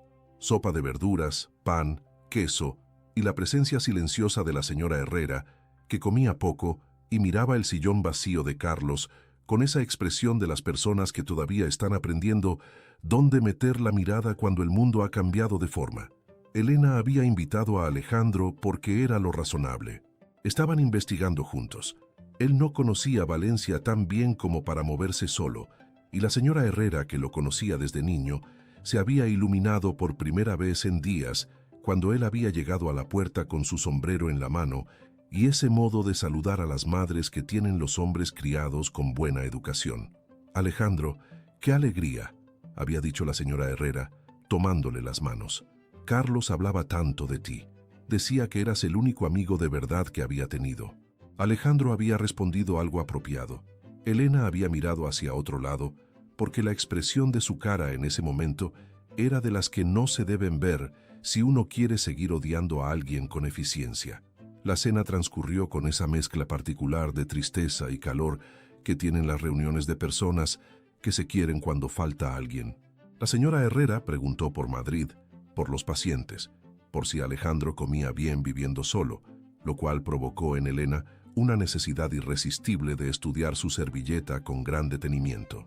Cuando la señora Herrera se retiró a las 9 alegando cansancio, dejó a su hija y al médico en el salón con el té y la ausencia de Rosario, que había sido enviada a la cama con instrucciones de que mañana había mucho que hacer, instrucciones que la señora Herrera había dado con una serenidad que podría interpretarse de muchas maneras y que Elena eligió interpretar de la manera más sencilla posible. La chimenea crepitaba. Fuera, Valencia había decidido que aquella noche merecía viento y lluvia, y los golpeaba contra los postigos con una insistencia de tercer acto. Elena tenía sobre la mesa el cuaderno donde había estado anotando todo lo relacionado con la investigación. Alejandro estaba en el sillón de enfrente con su propio cuaderno y los informes del farmacéutico extendidos sobre el brazo del asiento. Habían estado trabajando en silencio durante 20 minutos, lo cual era, Elena lo reconocería únicamente para sí misma, el tipo de silencio más peligroso que existe, el que resulta completamente natural. «Si el doctor Losada adulteró los registros», dijo Alejandro sin alzar la vista de sus notas, «necesita un motivo. La negligencia se oculta. La mala praxis también, pero hay algo en la progresión de los síntomas que no encaja con ninguna de las dos. Carlos tenía negocios, dijo Elena. No grandes, pero sí sólidos. La hacienda, los arrendamientos, un acuerdo comercial con una empresa de tejidos de Barcelona que firmó hace 3 meses. Hizo una pausa. Revisé sus papeles la semana pasada. Hay un contrato que establece que, en caso de fallecimiento sin herederos directos, los beneficios de ese acuerdo revierten a la empresa. Alejandro levantó la vista. ¿Quién representa a esa empresa en Valencia? Elena lo miró por encima de su cuaderno. Don Rodrigo Salcedo. El nombre cayó en la habitación con el peso exacto que merecía. Alejandro dejó sus papeles sobre el brazo del sillón con una calma que a Elena le pareció ligeramente más costosa que de costumbre. ¿Cuándo descubriste esto? Hace 4 días, el mismo día que usted apareció en el salón para rescatarme de don Rodrigo, que yo no necesitaba que me rescataran. Ya, dijo Alejandro, y en su tono había algo que no era exactamente arrepentimiento, pero que se le aproximaba. No le dije nada antes porque necesitaba estar segura. Elena cerró su cuaderno, y porque no quería que usted saltara a conclusiones antes de tener todos los datos. ¿Y ahora los tienes? Suficientes para que valga la pena hablar. Alejandro se levantó del sillón, fue hasta la ventana y miró un momento la lluvia golpeando los cristales. Era el gesto de alguien que está procesando varias cosas a la vez y necesita un momento para ordenarlas. Elena lo observó sin pretender que no lo hacía. Carlos me escribió hace 2 meses, dijo él al fin sin girarse. No solo para decirme que no estaba bien, me dijo que tenía la sensación de que alguien quería perjudicarle en un negocio, que no se fiaba de ciertos socios. No mencionó nombres, y yo respondí con una carta de consejos generales y no volví a pensar en ello. Alejandro, él se giró. Era la primera vez en días que Elena usaba su nombre sin el tratamiento, y ambos lo notaron aunque ninguno lo señaló. No podía saber lo que iba a pasar, dijo ella, con una firmeza que no era condescendencia, sino algo más parecido a la verdad dicha en voz alta, porque alguien tenía que hacerlo. Y culparse ahora no le devuelve a Carlos ni ayuda a lo que viene. Lo sé. Entonces deje de mirar la lluvia como si ella tuviera la culpa y venga a ayudarme a pensar cómo seguimos. Alejandro la miró un momento. Aquella media sonrisa que no llegaba a hacerlo apareció de nuevo. ¿Siempre has sido así? ¿Cómo? Directa hasta el punto de resultar desconcertante. Desde los 8 años, según me han dicho. Elena abrió su cuaderno de nuevo. Siéntese. Él volvió al sillón. La lluvia continuó fuera, indiferente y generosa. El reloj del salón marcó las 11, con la puntualidad de los relojes bien cuidados. Ninguno de los dos lo oyó. Siguieron hablando, primero de Carlos y del contrato y de Salcedo, luego de la investigación y de los pasos siguientes, luego, sin que ninguno de los dos pudiera señalar el momento exacto en que ocurrió, de otras cosas, de Valencia y de Madrid, de lo que había sido la vida de cada uno en aquellos 26 años que median entre una infancia compartida y una noche de lluvia en un salón con la chimenea baja. ¿Por qué se fue a Madrid?, preguntó Elena en algún momento, que ya era más cerca de la medianoche que de las 11, después de sus estudios. Podría haber ejercido aquí. Alejandro tardó un momento en responder. Valencia tenía demasiados recuerdos del hijo que se esperaba que fuera. En Madrid podía ser simplemente un médico. ¿Y fue suficiente? Durante un tiempo. Una pausa. Los últimos años menos. Elena no preguntó más, pero archivó la respuesta en algún lugar de su memoria, con la precisión con que archivaba todo lo que consideraba importante. El reloj dio las 12, cuando Elena cerró su cuaderno por segunda vez aquella noche. «Es tarde», dijo. «Sí». Alejandro recogió sus papeles sin prisa excesiva. «Mañana tendríamos que hablar con el administrador de Carlos. Hay documentos que solo él puede facilitarnos». «¿A qué hora?» «A las 10». Una pausa. «Puede venir directamente aquí si quiere. Mi madre se alegraría». Era una invitación completamente razonable entre dos personas que están colaborando en una investigación. Alejandro asintió con la misma naturalidad. En la puerta del salón, mientras cogía su chaqueta del perchero, se detuvo. «Elena, lo que dijiste antes sobre que no podía saber lo que iba a pasar. Era verdad», respondió ella desde el sillón sin moverse. «Sí». Otra pausa. «Pero gracias igualmente». Elena escuchó sus pasos alejarse por el corredor. la voz del criado que le acompañaba con el farol hasta la puerta, el ruido sordo de la entrada cerrándose. Se quedó un momento mirando la chimenea casi apagada. Luego recogió su cuaderno, se levantó y subió a su habitación con paso firme y la expresión de alguien que tiene todo perfectamente bajo control. La única persona a quien no engañaba era ella misma, pero eso, de momento, podía permitírselo. Don Eusebio Velarde llevaba administrando los bienes de la familia Herrera desde antes de que Elena aprendiera a leer, lo cual significaba que la conocía lo suficiente como para no intentar simplificarle nada, y lo suficiente como para ponerse visiblemente nervioso cuando ella entró en su despacho, con esa expresión de quien ha venido a hacer preguntas que esperan respuestas completas. El nerviosismo aumentó considerablemente cuando vio que venía acompañada. «Don Alejandro Montero», dijo estrechándole la mano con el exceso de entusiasmo específico de quien está intentando no parecer incómodo. «¡Qué honor! Su padre era un hombre extraordinario». «Gracias, don Eusebio». Alejandro tomó asiento junto a Elena con la naturalidad de siempre. «Venimos por el contrato con la empresa de tejidos de Barcelona, el que Carlos firmó en agosto». Velarde ordenó papeles que ya estaban ordenados. «Sí, ese contrato. Un buen acuerdo, en su momento. Carlos tenía buen ojo para los negocios como su padre. En su momento». Elena lo miró directamente. «¿Ha cambiado algo?» Una pausa demasiado larga. «Don Eusebio», dijo ella, con esa voz suave y absolutamente inflexible que había heredado de una madre que sabía que la amabilidad bien empleada es más eficaz que cualquier grito. «Llevamos 30 años confiando en usted. Ahora mismo, esa confianza depende de lo que nos diga en los próximos 5 minutos. Se lo ruego». El administrador suspiró con el peso de un hombre que lleva días cargando algo que le queda grande. 2 semanas antes de enfermar, Carlos vino aquí. Quería rescindir el contrato con Salcedo. Hizo una pausa. Me dijo que había descubierto algo en las cuentas de la empresa, irregularidades que afectaban a otras familias de la región. Quería llevar el asunto al juez. Elena no se movió. Alejandro tampoco. Pero algo en el aire del despacho cambió de manera perceptible. «¿Y?», preguntó Elena. «Y al día siguiente Salcedo apareció aquí, sin cita». Velarde bajó la voz. «Me dijo que cualquier intento de rescindir el contrato antes del plazo estipulado implicaría consecuencias legales severas para la familia Herrera, que tenía documentos que comprometían a Carlos en ciertas operaciones que, bueno, que no quedaban bien a la luz del día. Documentos falsos», dijo Alejandro, con una calma que Elena reconocía ya como la superficie de algo considerablemente menos calmado. «Muy probablemente, pero suficientes para crear problemas, al menos durante un tiempo». El administrador los miró con vergüenza genuina.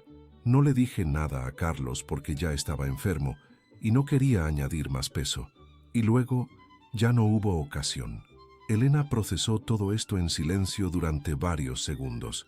«¿Tiene usted copias de esos documentos que Salcedo mencionó?» «No, pero sé dónde podría haberlos guardado Carlos». Vaciló. «En la hacienda. Tenía una caja fuerte en el estudio que no constaba en ningún inventario oficial. Solo yo sabía de su existencia». «¿Tiene usted la combinación?» «La tengo». Elena se levantó. «Entonces vamos a la hacienda esta tarde».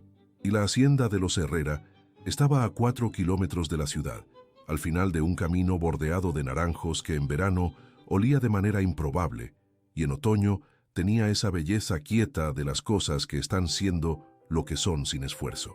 Elena la conocía de toda la vida y aún así aquel día el trayecto en carruaje le pareció diferente de una manera que prefirió no examinar con demasiado detenimiento, quizás porque Velarde viajaba en el pescante con el cochero, lo cual dejaba el interior del carruaje con los 2 pasajeros habituales y una ausencia notable de Rosario, que había torcido el tobillo aquella mañana bajando la escalera y descansaba en su habitación con la expresión resignada de quien sospecha que se está perdiendo algo importante. «¿Estás bien?», preguntó Alejandro a mitad del camino. «Perfectamente. No lo pareces». «Don Alejandro, llevo 34 años gestionando cómo parezco ante el mundo. Le agradecería que confiara en mi criterio al respecto». Una pausa. «Carlos era la única persona que sabía lo de Salcedo», dijo Alejandro en voz baja. «Y en cuanto decidió actuar, en 3 semanas estaba muerto».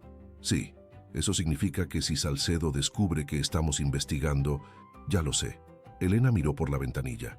Por eso necesitamos los documentos de esa caja antes de que él sepa que existen. Y necesitamos actuar rápido. Y necesitas tener cuidado. La voz de Alejandro tenía algo diferente, una especie de tensión contenida que Elena notó, pero no comentó. Salcedo no es solo un hombre codicioso. Si está detrás de lo que le pasó a Carlos, es algo mucho peor. Lo sé. No creo que lo sepas del todo. Elena se giró hacia él. Alejandro, primera vez ese día sin tratamiento, y ninguno de los dos fingió no notarlo. Yo encontré a mi hermano muerto. Yo guardé todos sus informes médicos porque algo no me cuadraba. Yo revisé sus contratos y sus cuentas. Llevo 10 días durmiendo 3 horas y usando las otras 21 para entender qué le pasó. Una pausa. No me diga lo que sé y lo que no sé. Alejandro la miró durante un momento largo. Tienes razón. Y luego, con una quietud que no era distancia sino otra cosa. Pero si algo te pasara a ti, Elena, eso es algo que no estoy dispuesto a gestionar. El carruaje tomó la curva final hacia la hacienda en ese preciso momento, con la misma puntualidad inconveniente de siempre. Elena devolvió la vista a la ventanilla. Dentro de su pecho, algo dio un vuelco perfectamente inoportuno y se negó a volver a su sitio.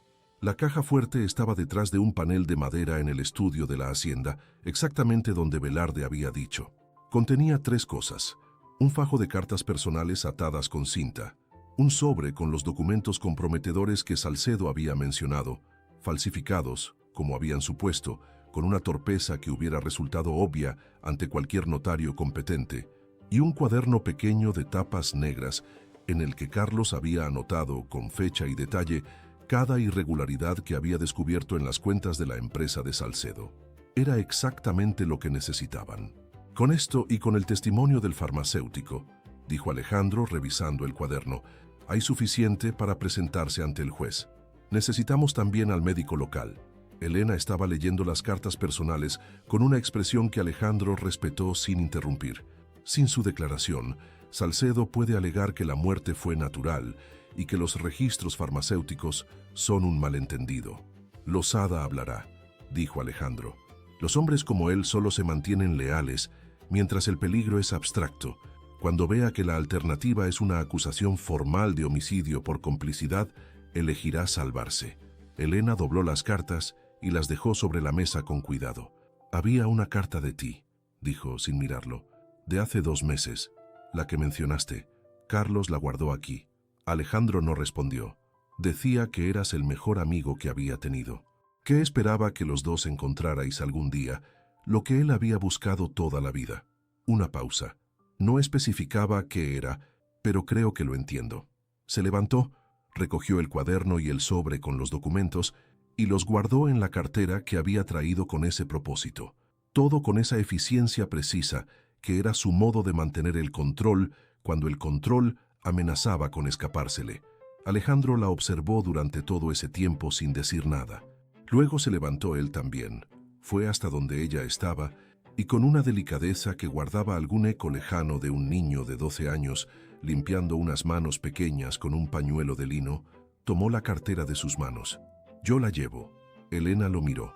Estaban más cerca de lo habitual, la luz de la tarde entrando por los ventanales de la hacienda, tiñéndolo todo de ese oro cansado de los octubres valencianos. No necesito que... Ya lo sé, dijo él, pero déjame igualmente. Elena lo dejó y no lo analizó más. Había llovido toda la tarde con esa determinación del otoño mediterráneo cuando decide tomarse en serio su trabajo, y Elena llevaba 3 horas en el estudio repasando por 4ª vez los documentos que presentarían al juez al día siguiente cuando escuchó el ruido en la entrada. No el ruido educado de alguien que llama, el ruido brusco de alguien que empuja. Se levantó antes de que el criado pudiera llegar al pasillo. Abrió la puerta del estudio y se encontró con don Rodrigo Salcedo en el vestíbulo de su casa, con la ropa mojada de lluvia y una expresión que no tenía nada del barniz social que mostraba en los salones. Señorita Elena, su voz era baja y tenía esa calidad particular de los hombres que están intentando parecer razonables mientras no lo son. Necesito hablar con usted, esta noche. Mi casa está cerrada a las visitas a estas horas, don Rodrigo. Esto no puede esperar. Dio un paso hacia el interior. El criado, un muchacho de 17 años, retrocedió instintivamente. Sé lo que está usted buscando, y le aseguro que está cometiendo un error de consecuencias muy serias para su familia. Elena no retrocedió. Llevaba 34 años sin retroceder ante nada y no iba a empezar aquella noche. «Salga de mi casa», dijo, con una claridad que no admitía matices. Elena. El uso del nombre sin tratamiento fue deliberado, y ambos lo sabían. Su hermano tomó decisiones imprudentes. Usted no tiene por qué seguir el mismo camino. Si me entrega lo que encontró en la hacienda, esto puede resolverse de una manera discreta que no perjudique a nadie, especialmente a su madre, que ya tiene suficiente peso encima. El frío que recorrió a Elena no fue de miedo, fue de algo más parecido a la certeza absoluta. Mentar a mi madre en esta conversación, dijo, ha sido su peor error esta noche. No sea necia. Usted sola no puede... Ella no está sola. La voz vino de la puerta principal, que se había abierto sin que ninguno de los dos lo oyera por encima de la lluvia. Alejandro Montero estaba en el umbral con el abrigo empapado y una expresión que Elena no le había visto antes. No la calma habitual, sino algo más antiguo y más frío que la calma. El tipo de quietud que tienen los hombres cuando han decidido que hay ciertas líneas que no van a permitir que se crucen. Salcedo se giró, lo midió con la mirada, y algo en lo que vio hizo que su postura cambiara ligeramente. Doctor Montero, esto es un asunto privado. He oído suficiente para saber que no lo es.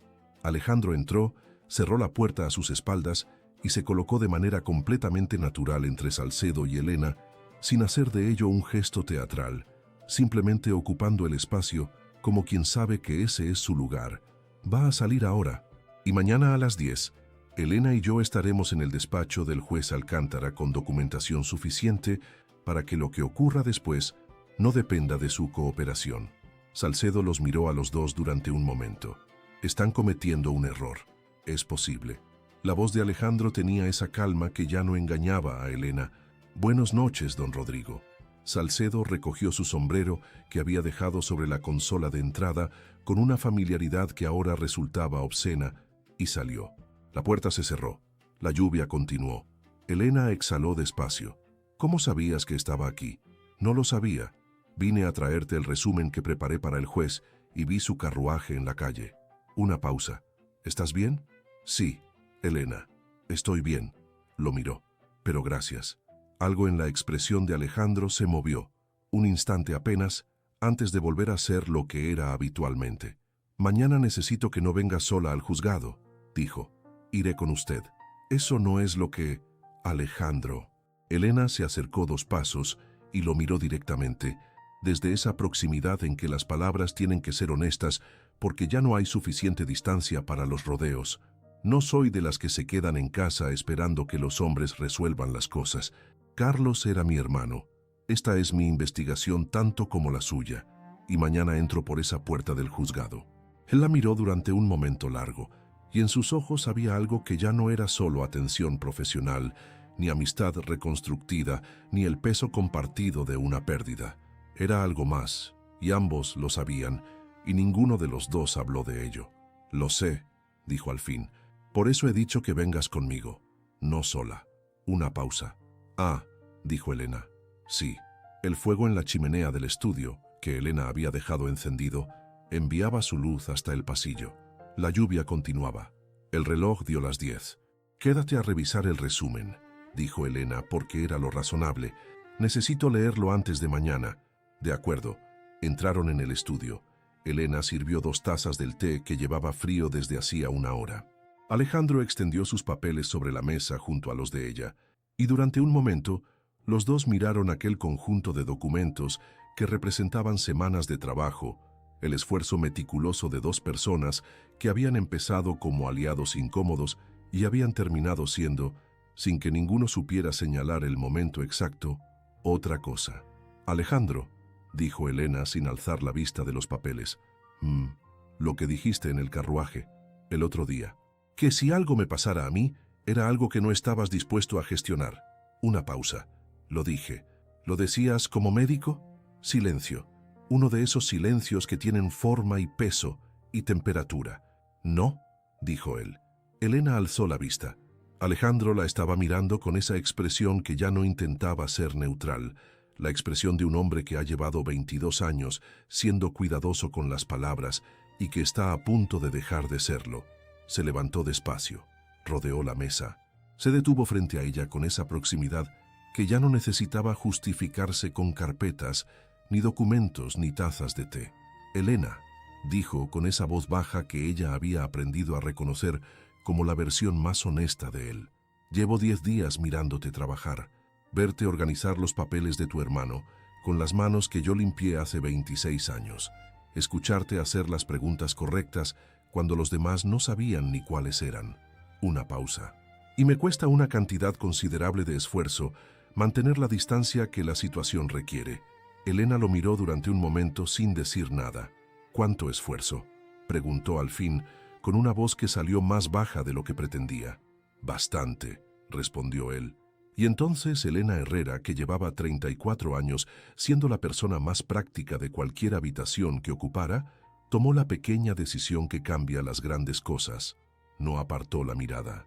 Alejandro levantó una mano y rozó apenas su mejilla. Una pregunta sin palabras que ella respondió cerrando los ojos un instante. Solo un instante. El tiempo justo para que ambos supieran que ya no había vuelta atrás. El beso fue despacio al principio, con esa delicadeza de las cosas que llevan demasiado tiempo esperando y no quieren romperse en el primer instante. Luego fue más. Elena levantó las manos y las apoyó sobre su pecho, y Alejandro la rodeó con los brazos, con el cuidado y la firmeza de quien sujeta algo que no piensa soltar. Fuera, la lluvia golpeaba los cristales con esa generosidad del otoño que no pide permiso. Dentro, el fuego de la chimenea siguió ardiendo, testigo silencioso y discreto, como todos los buenos testigos. Cuando se separaron, Elena abrió los ojos y lo miró con una mezcla de serenidad y algo que podría llamarse asombro si uno no tuviera tanto orgullo como ella. «Llevabas tiempo queriendo hacer eso», dijo. «Desde bastante antes de lo que sería razonable admitir», respondió él. Elena consideró esto. «Yo también», dijo, y en su voz había algo que hacía semanas que no había. Ligereza. Alejandro sonrió. No la media sonrisa de siempre. Una completa, la primera que Elena le veía en 10 días, y que resultó ser, como muchas cosas en él, considerablemente más peligrosa de lo que parecía desde lejos. «Los documentos», dijo Elena al fin, sin mucho convencimiento. «Los documentos», concedió él, y volvieron a la mesa, y trabajaron hasta la medianoche. Y si en algún momento sus manos se rozaron sobre los papeles sin que ninguno los apartara, eso fue un asunto exclusivamente suyo. El juez Alcántara era un hombre de 60 años con cejas extraordinarias y la costumbre de escuchar sin interrumpir, lo cual, en opinión de Elena, lo convertía en el tipo de persona más útil que existe cuando uno tiene algo importante que decir. Lo escuchó todo. El cuaderno de Carlos con las irregularidades contables, los registros del farmacéutico con las dosis de cloruro de mercurio, el testimonio de don Eusebio Velarde sobre la visita de Salcedo y las amenazas, los informes médicos con las anotaciones de Elena en los márgenes y el análisis clínico de Alejandro sobre la progresión de los síntomas, la declaración escrita de la enfermera Pascuala sobre las alteraciones en los apuntes del doctor Losada. Cuando terminaron, el juez Alcántara juntó las manos sobre la mesa y miró el conjunto de documentos durante un momento. «Es una instrucción sólida», dijo, «más sólida que la mayoría de las que llegan a este despacho con el doble de tiempo de preparación». «¿Es suficiente para proceder?», preguntó Elena. «Para citar a Losada esta misma tarde, sí». El juez la miró con algo parecido al respeto genuino. Un hombre al que se le presentan estas pruebas suele encontrar de repente una gran voluntad de colaborar con la justicia. Así fue. El doctor Losada, confrontado aquella tarde con los documentos y con la alternativa de una acusación de complicidad en homicidio, eligió exactamente lo que Alejandro había predicho que elegiría: salvarse. Su declaración fue completa, detallada, y en algunos aspectos peor de lo que Elena había imaginado. Salcedo llevaba 3 años utilizando su empresa de tejidos como cobertura de operaciones fraudulentas que afectaban a varias familias de la región. Carlos Había descubierto las irregularidades por casualidad, revisando sus propios contratos, y había cometido el error de comunicarle a Salcedo que pensaba llevar el asunto al juez antes de hacerlo. Salcedo había actuado con la rapidez y la frialdad de quien no tiene escrúpulos y sí tiene dinero suficiente para comprar voluntades médicas. El doctor Losada no había añadido el mercurio, pero había ajustado las dosis de los medicamentos que debían contrarrestarlo y había mirado hacia otro lado, lo cual, en la opinión del juez Alcántara, era suficiente para sus propias consecuencias. Don Rodrigo Salcedo fue detenido aquella misma tarde. Sas Nisifis, Thomas Elena, se enteró al anochecer, cuando el ujier del juzgado llegó a la puerta de los Herrera con una nota del juez. La leyó una vez, la dobló, la dejó sobre la consola de la entrada. Luego subió a la habitación de su madre. La señora Herrera escuchó lo que Elena le contó, que fue todo y con la claridad que la situación merecía, porque su madre era una mujer que había sobrevivido muchas cosas y tenía derecho a saber la verdad sobre la muerte de su hijo. Lloró, que era lo que había que hacer, con la cabeza apoyada en el hombro de Elena y la mano de Elena sobre la suya. Después de un rato, la señora Herrera se limpió los ojos, se incorporó y dijo, con esa serenidad particular de las madres que han aprendido que los hijos se marchan antes que ellas y que la vida continúa de todas maneras. Carlos tenía razón en todo, siempre fue el más honesto de los dos. Sí, dijo Elena. ¿Y Alejandro te ha ayudado en todo esto? Ha sido esencial. La señora Herrera asintió despacio, con la expresión de quien está ordenando cosas en su cabeza. Invítalo a cenar esta semana, dijo. No como colaborador, como es debido. Elena no respondió de inmediato. Mamá, Elena. Su madre la miró con esa mezcla de afecto y lucidez que es la especialidad de las madres que han estado observando a sus hijos durante décadas. Tengo 60 años. No estoy ciega, y en esta casa las ventanas dan al vestíbulo. Una pausa significativa. Invítalo a cenar. Elena decidió que aquella conversación había llegado a su límite natural. Buenas noches, mamá. Alejandro apareció sin invitación al día siguiente, a media mañana, con la noticia de que el juez había ampliado la instrucción a las otras familias afectadas por los fraudes de Salcedo y que su propio testimonio médico quedaría registrado como prueba en el proceso formal. Elena lo recibió en el jardín, porque era un día de esos que Valencia ofrece en octubre como disculpa por los veranos excesivos.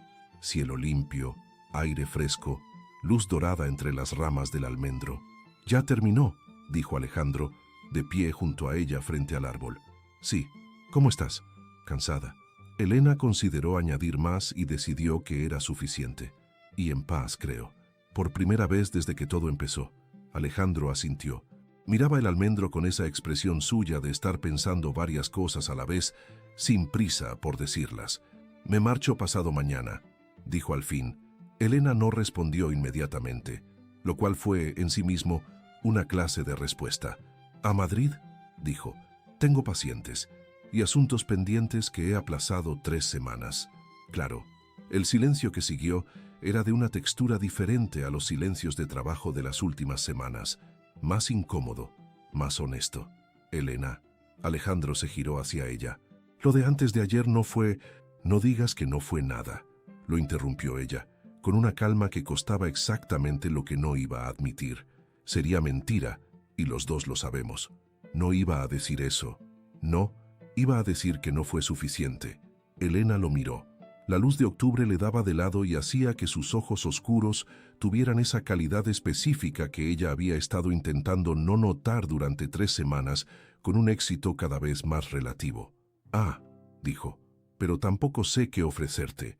Lo dijo con esa honestidad directa que a veces resultaba más difícil de manejar que la evasión.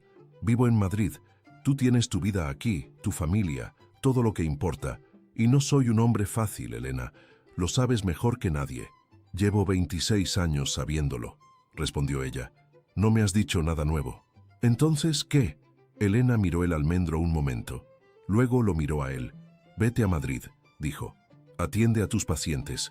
Resuelve tus asuntos». Una pausa. «Y escríbeme. No con consejos médicos ni con recomendaciones generales. Escríbeme como se escribe a alguien que te importa». Alejandro la miró durante un momento largo. ¿Y si lo hago? Entonces veremos qué pasa después. No era una declaración, no era una promesa. Era exactamente lo que era.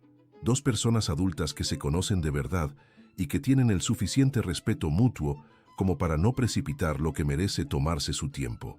Alejandro extendió la mano y tomó la de Elena, con la misma delicadeza de siempre, y la miró durante un momento sin decir nada. Luego se la llevó a los labios, un gesto completamente apropiado para la época y completamente insuficiente para lo que ambos sentían que era exactamente la razón por la que funcionó. «Escribiré», dijo. «Más te vale», respondió ella. La primera carta llegó a los 5 días.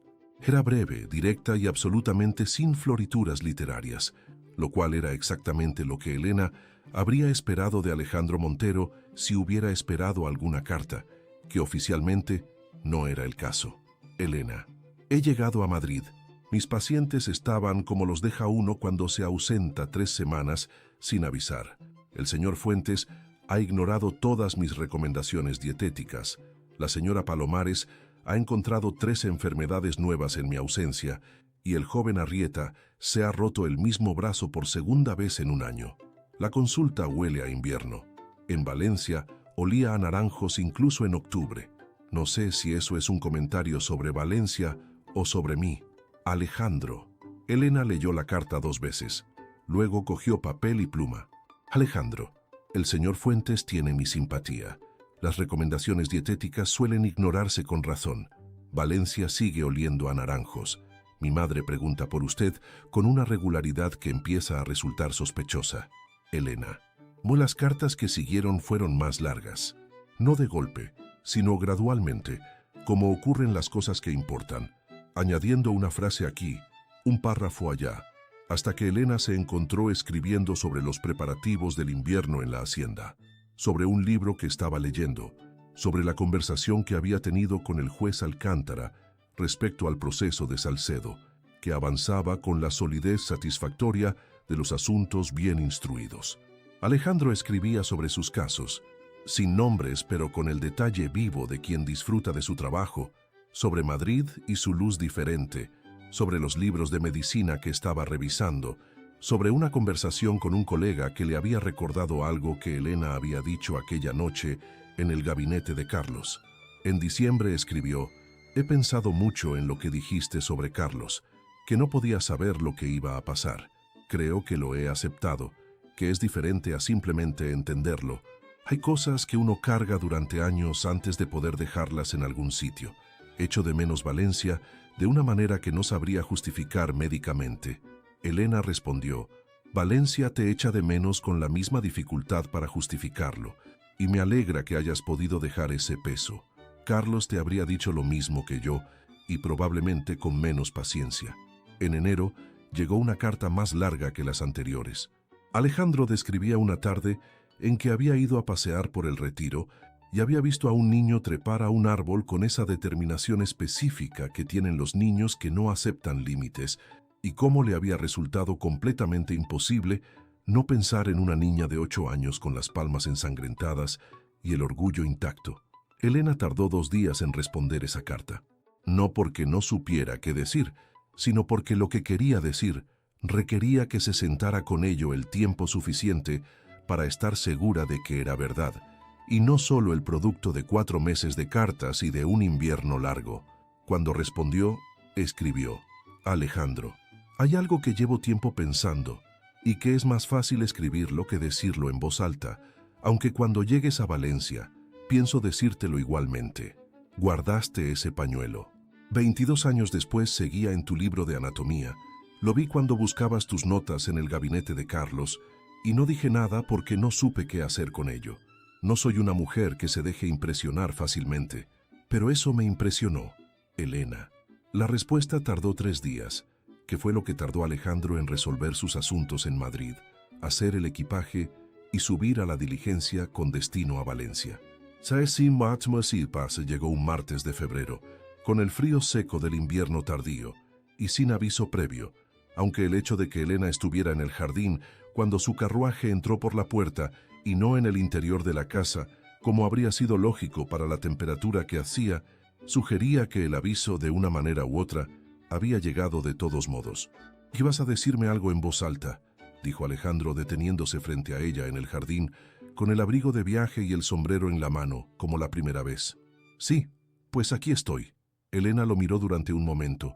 Febrero en Valencia tenía esa luz pálida y honesta que no favorece a nadie, y a él le sentaba con la injusticia de siempre. «Me impresionaste», dijo, con la misma voz directa de sus cartas, «desde mucho antes de lo que hubiera querido. Y llevo 26 años buscando razones para no pensarlo, que es mucho tiempo empleado en una dirección completamente inútil».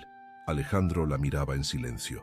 «No te estoy pidiendo Madrid ni te estoy pidiendo que cambies nada de lo que eres», continuó ella. «Pero sí te estoy diciendo que si tienes intención de seguir escribiéndome cartas sobre niños que trepan árboles, lo mínimo que puedes hacer es no vivir a 4 días de diligencia». «4 días de diligencia es mucho», concedió él. «Una barbaridad. Podría trasladar la consulta». Elena lo miró. «¿Lo estás diciendo en serio? Llevo 2 meses pensándolo. Valencia tiene médicos, pero siempre necesita más, y yo tengo razones aquí que en Madrid no tengo». Se acercó 2 pasos. Una razón, principalmente. El almendro estaba detrás de Elena, sin hojas en febrero, pero con esa presencia sólida y permanente de los árboles viejos que han visto demasiado como para sorprenderse de nada. Alejandro levantó la mano y rozó su mejilla. Como aquella noche en el estudio, la misma pregunta sin palabras. Esta vez, Elena no cerró los ojos. Lo miró de frente mientras él se inclinaba hacia ella. El beso fue diferente al primero, más seguro, más tranquilo, con esa calidad de las cosas que han dejado de ser una pregunta y han pasado a ser una respuesta. Cuando se separaron, Elena le puso una mano en el pecho donde podía notar el latido de él, más rápido de lo que su compostura habitual habría admitido. «La consulta más cercana disponible está en la calle del Mar», dijo.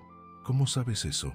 «Porque pregunté en octubre después de que te fueras, por si acaso». Alejandro la miró con esa expresión que ya Elena conocía como la versión más completa de él, sin la distancia, sin la calma de armadura, con esa media sonrisa convertida al fin en la sonrisa entera que era. «Por si acaso», repitió. «No lo analices demasiado. No pienso hacerlo». La señora Herrera los observaba desde la ventana del salón con la serenidad de quien lleva meses sabiendo cómo iba a terminar esto y solo estaba esperando que los interesados llegaran a la misma conclusión. Se apartó de la ventana, fue hasta la puerta del jardín y la abrió. «Alejandro», llamó, con esa voz de las madres que han decidido que ya es suficiente tiempo perdido. «Entra y desayuna. Y luego me cuentas cuándo piensas instalarte en Valencia de manera permanente». Elena cerró los ojos un instante. «Mi madre», dijo en un tono que lo explicaba todo. «Ya la conozco», respondió Alejandro completamente imperturbable. «La quiero desde hace 22 años. Entraron juntos». El jardín quedó vacío bajo el sol de febrero, con el almendro en el centro y la luz de mediodía haciendo largas sombras sobre la piedra, testigo silencioso de una historia que había tardado 26 años en escribir su mejor capítulo, como todas las historias que merecen la pena.